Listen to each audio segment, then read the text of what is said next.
Hey everyone, how's it going? Thanks so much for tuning in. In today's video, we're going to be completing the fuel system on the 85 Chevrolet Monte Carlo SS. We'll be kicking things off by installing a brand new fuel tank and a Holley Sniper EFI fuel tank module. I'll also be finishing up the install of the TPI plenum, getting all of the lines plumbed and ran. We're going to be doing some custom stuff as well, just to kind of clean things up and make things a little bit more easily serviceable in the future. So a lot of stuff to do, but big progress, which I'm really excited about, and I hope you guys enjoy the video. So without further ado, let's go ahead and get started. I would also like to thank Veyron for hanging out in the shop with me today, providing assistance. Are you ready to help Daddy work on the car? Do you want to work on the car too? Are you going to provide tools to Daddy?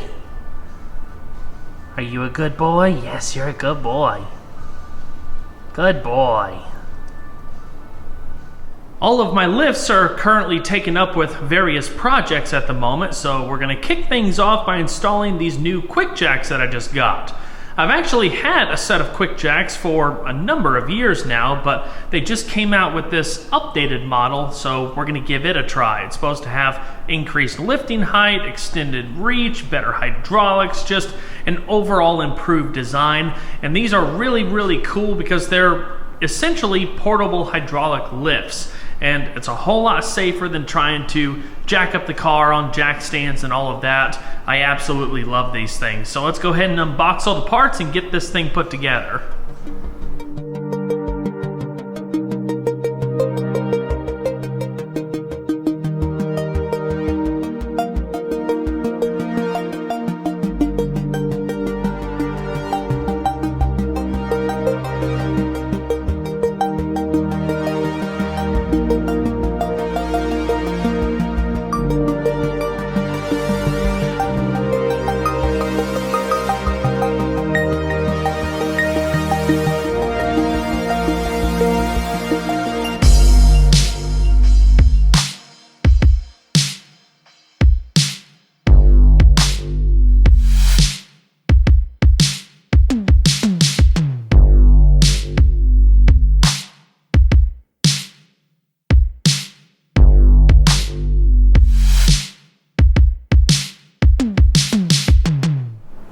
These are pretty easy to set up, but let me give you a quick walkthrough of what we have here.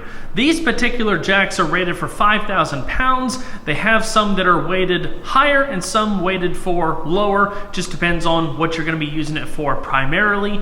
They're also very versatile. You can order them in extended length configurations. There's a lot of optional accessories to adapt different types of vehicles. I'll put a link down in the description box below if you'd like to learn more about all of the options and features and whatnot. But we've got these shorter hydraulic lines that attach via couplings to the longer lines up to the main power unit, which includes the hydraulic fluid reservoir. The basic package also comes with a couple sets of rubber blocks as well as some frame positioning bars. There's little rubber casters on this end right here, so you can actually hook them using those to make maneuvering a bit easier when you're setting them up.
All right, everything is connected, fluid is filled, air pressure is checked. Now we can go ahead and raise it on up.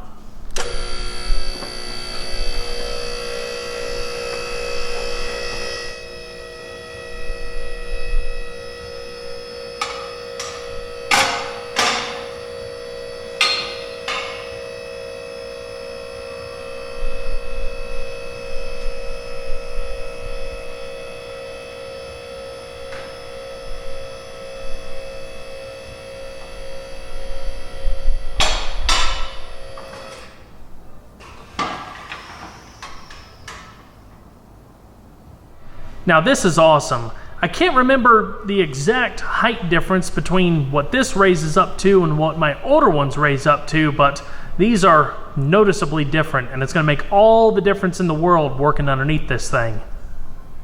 All right, now that we have the car in the air, we're gonna start replacing the fuel tank and get the sending unit assembly in. I've got my buddy Mikey helping me here, so I have an extra hand to get this done quick. Holley offers these fuel injection sending unit assemblies for all sorts of different vehicles out there, which makes it really, really easy if you're going to be doing a fuel injection conversion, either more old school like I'm doing with the TunePort stuff, or going full modern with an LS swap or really any kind of fuel injection setup. It comes with the pigtail and harness so you can get everything wired up, and depending on the condition of your original stuff, you can get a full-on tank and strap assembly and whatnot, so this is going to make things really, really easy and clean. It's getting there.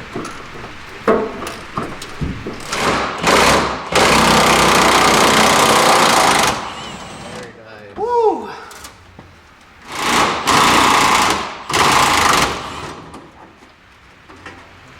Winning.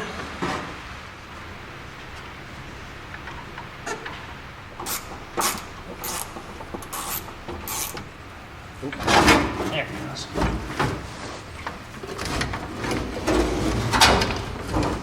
So everything is just about ready to put into the tank, but I wanted to make mention of a little modification that I had to do to make this setup work with the TunePort system. Up front, I have a factory fuel pressure regulator, factory injectors, and with how the system is plumbed, it requires a return line, which, as you can tell, or haven't already noticed, this does not have a return line provision. It had a vent tube, which is what the smaller one is right there. You have the feed and the vent tube. But being that I needed a return line, I got rid of the vent tube and I will end up plumbing that as my return line, so I have that continuous cycle of fuel. It's important to remember that with any EFI system, you need to make sure that the fuel tank is properly ventilated. You don't want to run the risk of overpressurizing the tank or potentially creating a vacuum, because in extreme circumstances that can actually collapse the tank. So I'll be using a ventilated gas cap in this case, but if your sending unit doesn't have the ports for a vent and a return, you can also modify the fuel tank to accept some sort of aftermarket vent system. It just depends on your application and what you're going to be doing. Is it?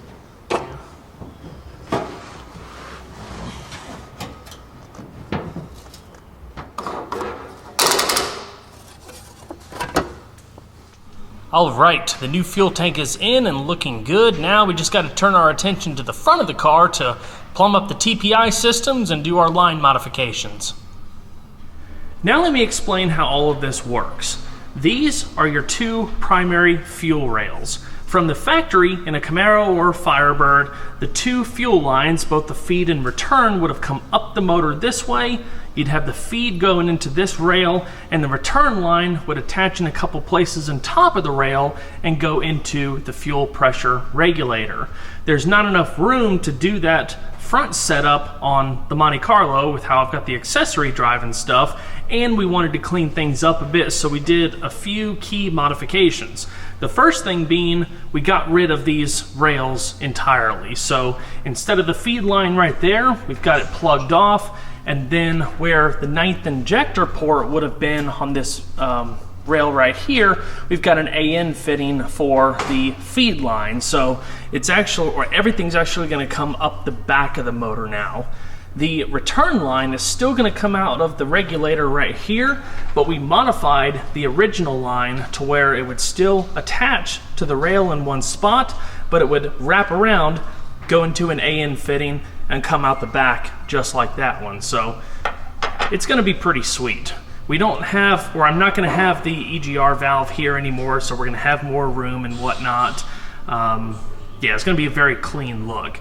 I went to O'Reilly Auto Parts, got a full set of new injectors. We've got new clips to hold them in, and a wonderful diagram I picked up off the internet to figure out how to put all of this mess back together. It's not hard, it's just a lot of steps.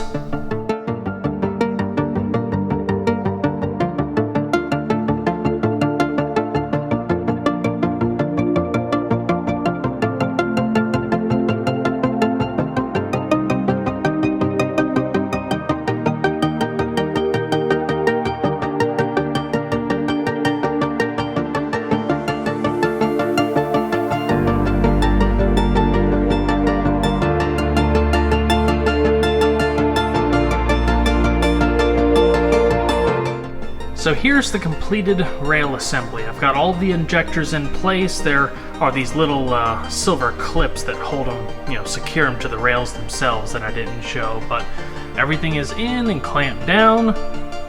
It's looking really, really good. So at this point, we can finally get it all back on the car.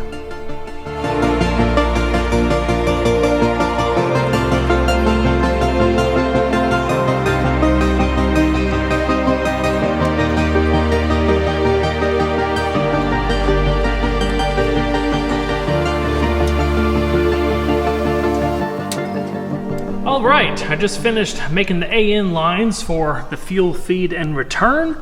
So let me take you guys underneath the car real quick and show you what's happening. This is the original feed line. From the factory, it would have gone through this hole and come out in front of the cross member. I've cut it back and I put a 6AN adapter fitting on it so we can run it up above the headers and up the transmission bell housing. The original return line that would have came off of the factory mechanical fuel pump was actually too small in diameter for this application. I think it was about a 1/4 inch line or so, and it really needs to be 5/16. So instead of using the original return, we're actually using the original vent tube as the return. We've already plumbed it back at the fuel tank, but I've got this other AN fitting adapter attached to the line up front, and we're going to run it up over the bell housing just like the feed line.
I just can't get over how good the tune port injection system looks.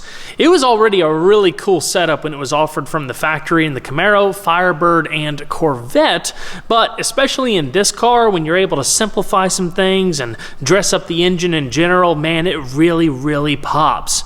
In this whole process, I went ahead and upgraded the throttle body as well to a BBK Power Plus unit. It has twin 52mm openings and a built-in airfoil to basically smooth out the transition of air as it goes into the plenum. There's still a bunch of stuff that I need to do, but the light is at the end of the tunnel. I'm basically in final assembly mode now, so I'm just going to take my time and go through the rest of the car, build my intake tube, and yeah, just try to get this thing wrapped up. Well, everyone, that's going to wrap it up for this video. I hope you all enjoyed. Please don't forget to leave a like down below because it really helps the video a lot. And if you haven't subscribed already, consider doing so because, of course, there's always a lot more content where that came from. I'll see you guys on the next one. Take care.